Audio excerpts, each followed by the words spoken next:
I would have chosen you if you had just fought for us, my girlfriend sobbed. I silently packed my bags and vanished. A month later, she reached out begging. I thought she was the one. 5 years of building a life together. 5 years of shared dreams, morning coffees, and late-night conversations about our future. 5 years that ended with a single notification on her phone. It was an ordinary Tuesday when everything changed. Karen had fallen asleep on the couch, her phone buzzing softly on the coffee table. I wasn't the type to snoop, but something about the repeated notifications caught my attention. When I glanced over, I saw his name, Daniel.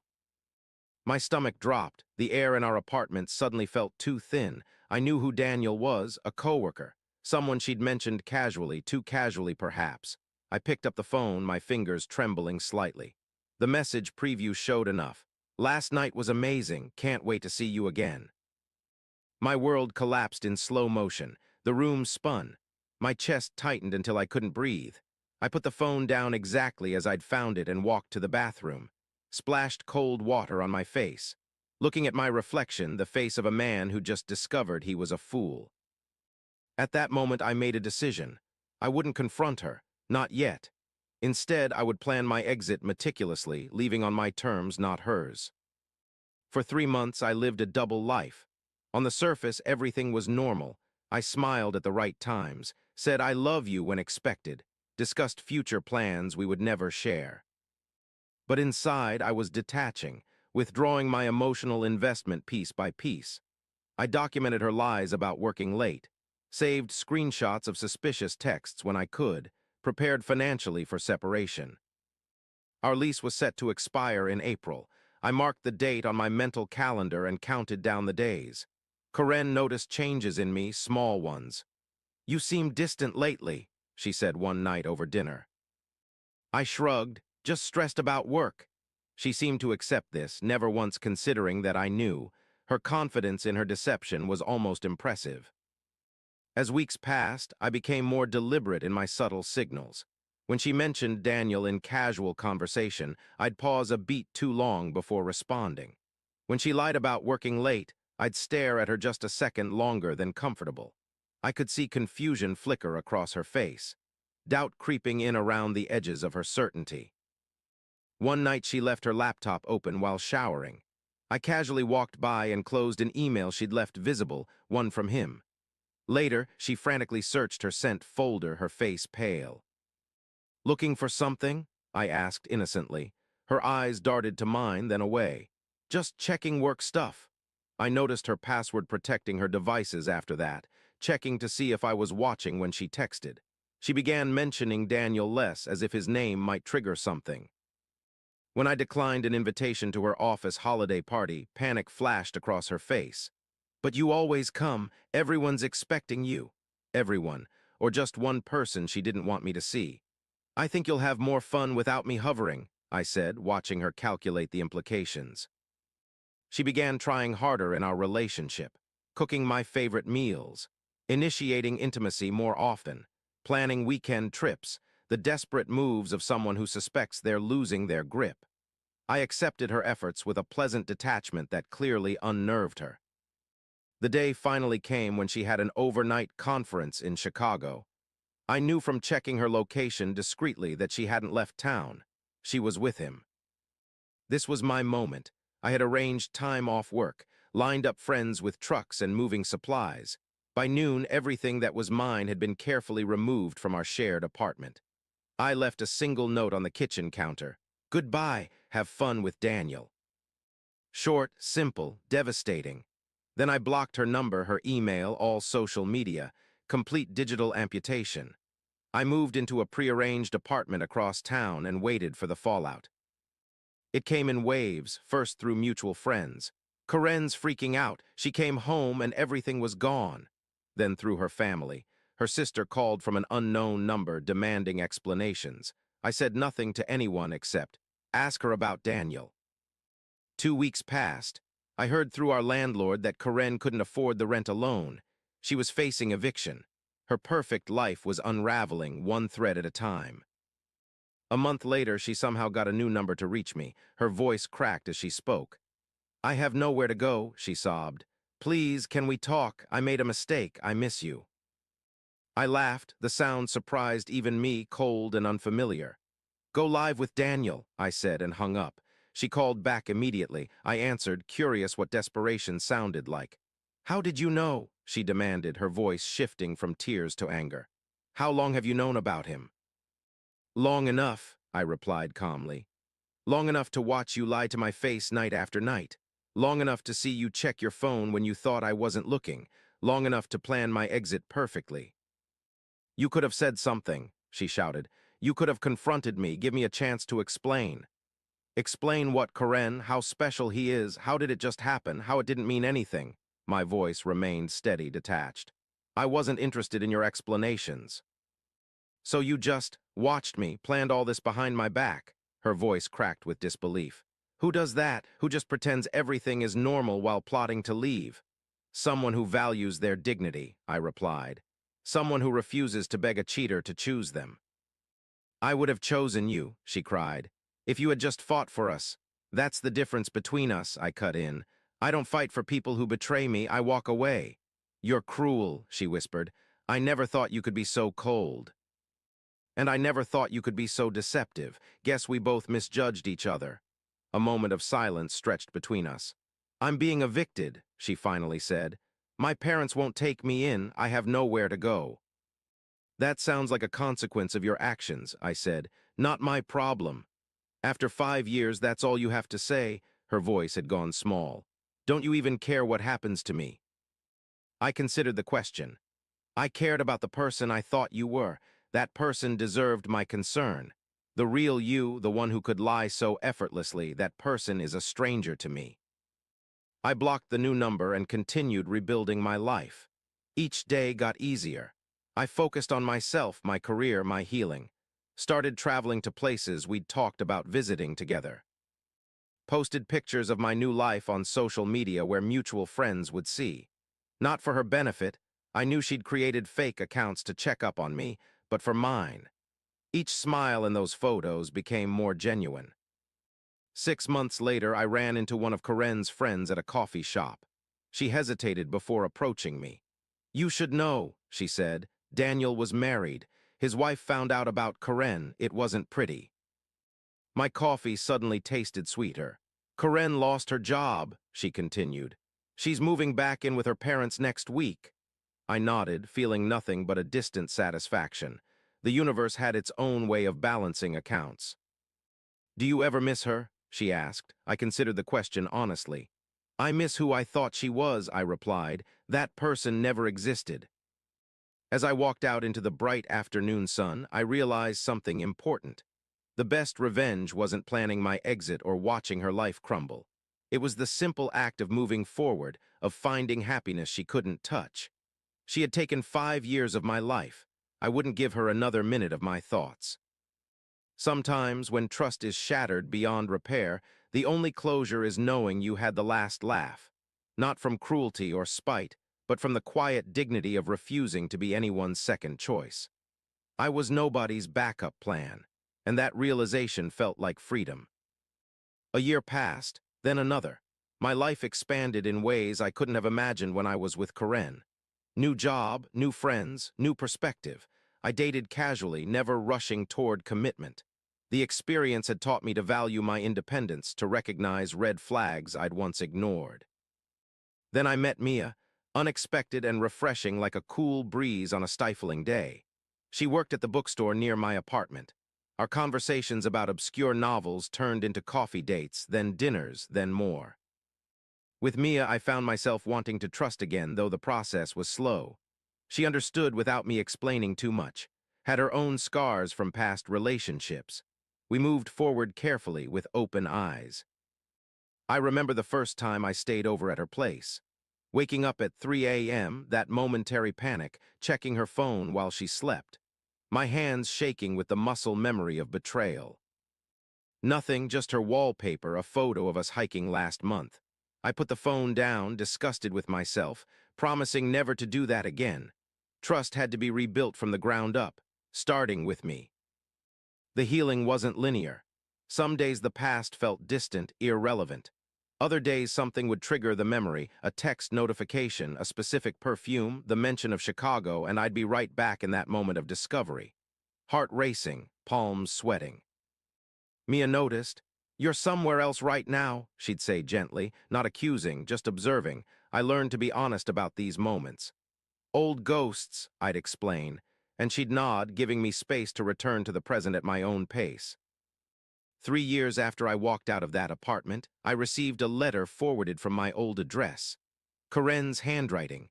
I almost threw it away unopened. Curiosity won. Inside was a 5-page handwritten apology.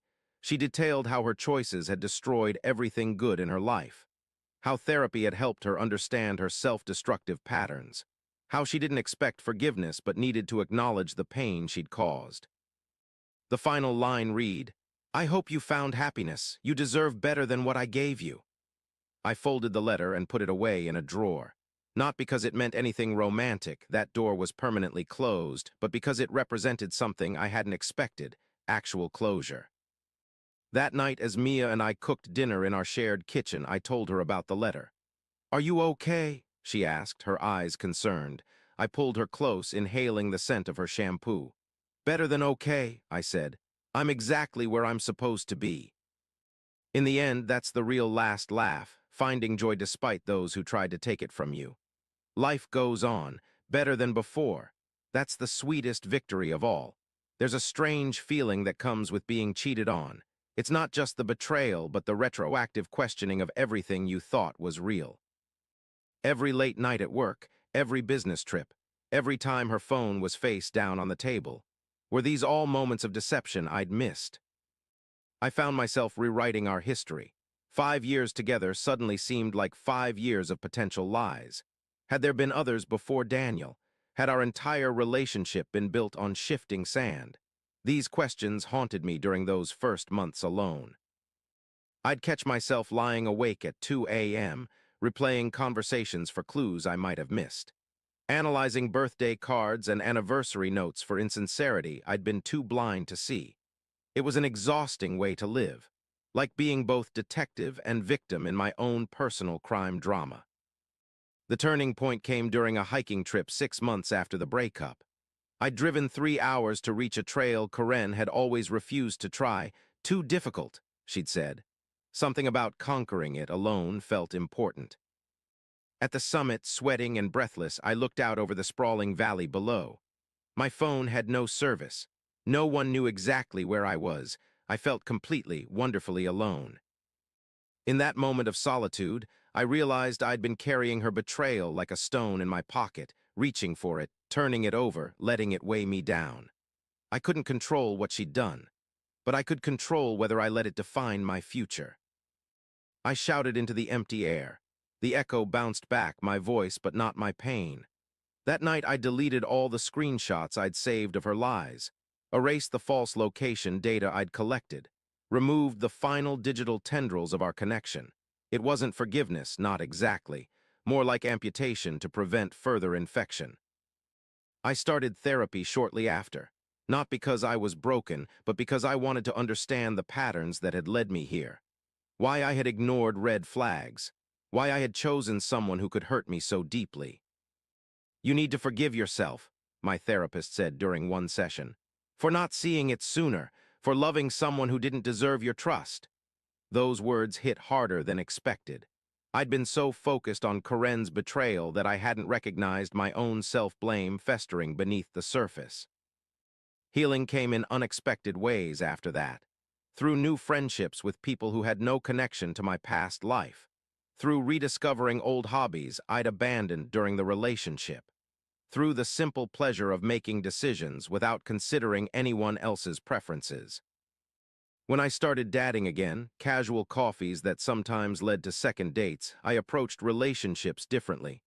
I was more guarded, yes, but also more honest, about my expectations, my boundaries, my past. Most didn't make it past the second or third date, not because of chemistry issues, but because I was no longer willing to ignore incompatibilities for the sake of not being alone. Then came Mia, browsing in the history section of my favorite bookstore. She was arguing good-naturedly with the owner about medieval European politics. Her passion was magnetic. Her smile was genuine. Our first conversation lasted 2 hours. She was unlike anyone I'd dated before, intellectually challenging, emotionally forthright, refreshingly direct. "I don't play games," she told me on our third date. "Life's too short for that nonsense." I found myself wanting to believe her, terrified to believe her. The contradiction defined our early relationship.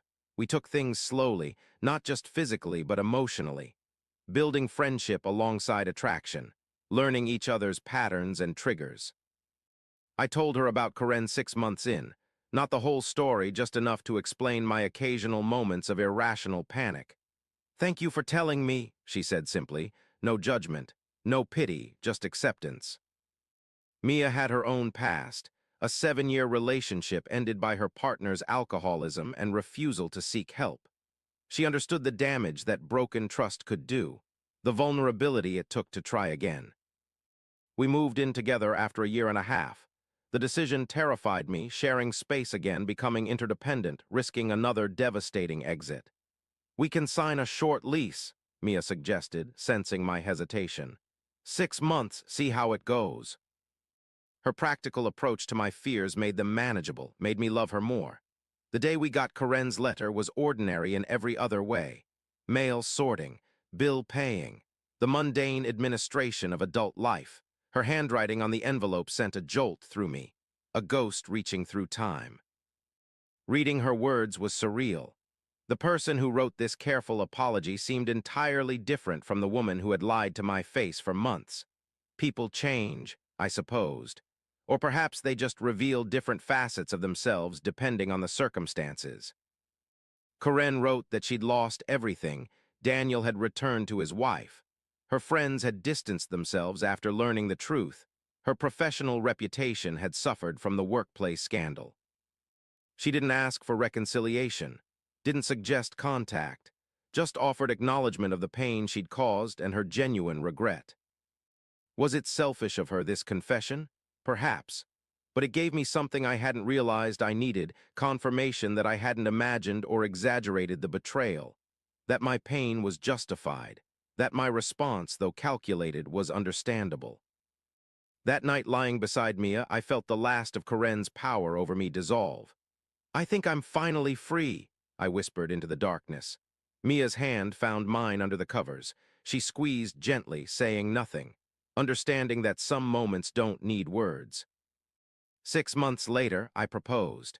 Not because I needed marriage to feel secure, but because I wanted to build a future with someone who had shown me what real partnership could be. We wrote our own vows.